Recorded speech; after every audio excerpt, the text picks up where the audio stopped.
Hi, I'm Charlie Thorburn. Welcome to Mordor Gundogs. This week we're going to be talking about don't walk your dog. It's going to be Waffle, who some of you have met before on our videos. But what we're going to do is we're going to talk about and we're going to show you why it's so important to get your head around this idea that everyone has is, I must walk my dog. They need lots of exercise, especially when they're young and they're untrained. It's complete madness. It just completely fights against yourself trying to train the dog. So it's really key that you listen to this, okay? Don't walk your dog. Don't just let them off because you think they need lots of exercise because they're a Cocker Spaniel. The more exercise they get, the more they need. Now, I've got this crazy friend, okay? And when I first met her, she said, oh, I'm into running, long distance running. And I was like, God, what, you mean like marathons and stuff? She's like, no, long distance running. And I looked at my wife and I was like, what does that mean if it's not marathons? She was talking about like 80-mile runs, like ultra marathons, like completely crazy stuff. Anyway, she came to stay here a few months ago, got up at the same time as me at about 5:30. I headed out to do the dogs and she took off across the hills running. She ran right over the horizon. She came back 2 hours later and had breakfast. I was like, wow, that's amazing. You just run all that way and, you know, what a day way to start your day. Then she turned around and said, oh, and now we're off to Edinburgh. My husband's going to drop me at the Pentlands and I'm going to run over the Pentlands for 2 hours while he's in the physio. So she'd just done a massive run and she was going to do another one. She's like someone who runs and she needs to run. She needs to run more and more and more. She's like that dog that gets huge amounts of exercise and they just need more. You're not going to get your dog to be calm because you've run them off their feet. You might get them to sleep for 20 minutes in the back of the car on the way home, but then they're buzzing and they're ready to go again, okay? So just forget that. It's a load of crap. It's off Facebook. It's idiots who don't know what they're talking about. I do this. I've done this for 25 years, okay? If you let your dog off, let them run free, you are going to end up in a world of problems. I'm going to get Waffle out. I'm going to run through where we're at with Waffle, but I'm also going to show you why Waffle is a prime example of why this is such bad advice and the bad thing to do. So bear with me. So where are we at with Waffle? Pretty simple. We're not that much further on than we were last week. And that's one of the key points, guys.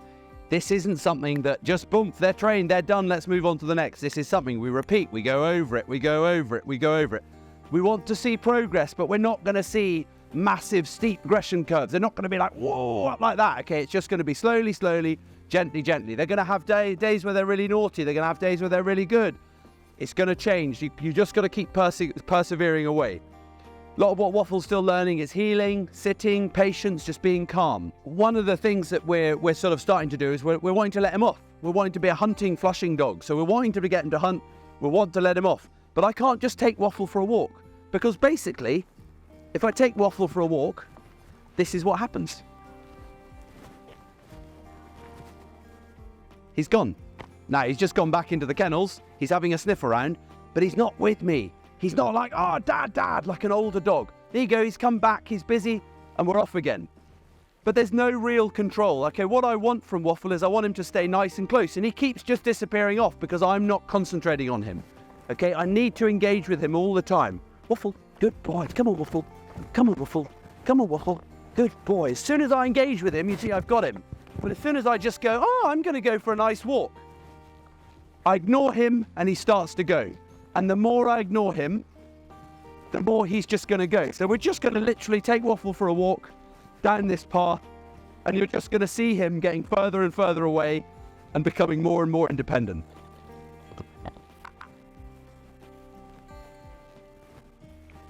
So,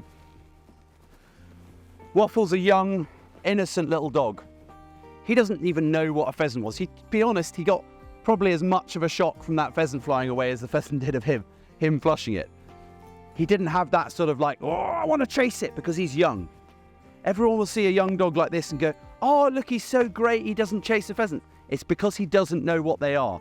It's like, luckily, you know, 9-year-old boys don't stare at pretty girls because they're too innocent. They don't understand. By the time they're 16, those boys are very different. Waffle's the same if we allow him to do it. So if we just allowed him to flush all these pheasants and do his own thing, this is a really interesting field for him. There's lots of smells. And you can see I've stopped, I'm talking to you, and Waffle's just suddenly, he's gone from being in close to me, he's now 30, 40 yards away in the distance. He's looking for more pheasants. Now, I can keep engaging with him. Waffle! Waffle! Good boy! I can keep engaging with him and keep calling him back. Good boy, good boy. But if there's a moment of like loss of distraction, or I come over the brow of the hill and there's a sheep or there's a hare, suddenly at some point, Waffle's going to go. And what do I mean by he's going to go? He's just going to chase. He's going to disappear off. Sorry, I'm moving back out of the sun because it's 23 degrees today, 24 degrees. He's going to head over the brow of the hill. And once he's over that brow of that hill, I have no idea where he is or what he's doing.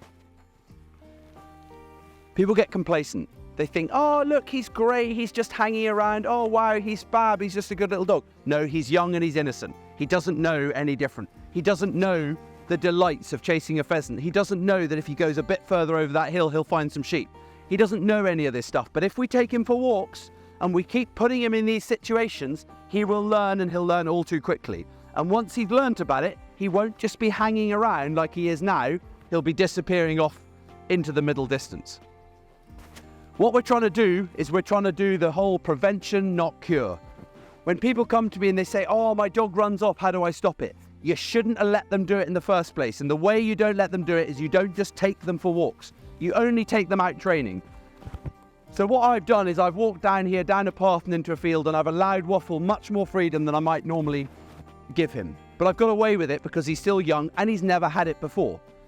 But what I've got to do to stop this him getting any worse is I've now got to get him back. I've got to get him on the lead. I've got to do some retrieving. I've got to engage with him. I've got to do stuff with him and entertain him, because the less I entertain him, the more he'll head off and entertain himself. So Waffle. So whenever I call him, Waffle, come on. Whenever I call him, I always back away. So recall to a dog to me is not please come back. It's I'm leaving. The faster I go that way, the quicker the dog's going to come back to me. So I pop him back on his lead and I do a little bit of heel work. Now, obviously the heel work's harder in here for Waffle than it is in a nice mown lawn where he's used to doing it. But he's getting quite good on the lawn, so I'm just giving him a few more challenges. That's fine. They're control challenges. I'm in charge. I'm in control. Sit. Every time I stop walking, I'm asking him to sit. You can see he's growing up, he's maturing. Don't get complacent yourself about him. Don't think, oh, he's doing so well, oh, he's marvellous, I'm never going to have any problems. I'm always thinking, he's doing really well. But he's doing well because he's being guided by me. I'm not allowing problems to arise. I'm not allowing him to get away with stuff that I don't want him to do. So, if I come to the brow of a hill, I call him back, I put him on a lead, I get to the top of the brow of the hill, I see there's nothing there, there's no danger, I maybe let him off again. I then put him back on the lead, I let him off again, I put him on the lead, I let him off again. All of this in the space of about a 15-minute walk just around by our house, just around the sort of our farm immediately around our house. It's keeping it really simple so that he just simply isn't getting into those bad situations. So he's come back, he's done a bit of healing, he's done a bit of sitting, so I let him off again and we'll go for a little walk. Now, when I was letting him run before, I was just letting him run. Now I'm watching him. I'm watching him all the time. Waffle, come on. As soon as he lags behind, Waffle. I'm calling him and I'm backing away to encourage him to come to me, okay? As soon as he overtakes me, I'm calling him again and I'm heading off in a different direction. The quicker I go,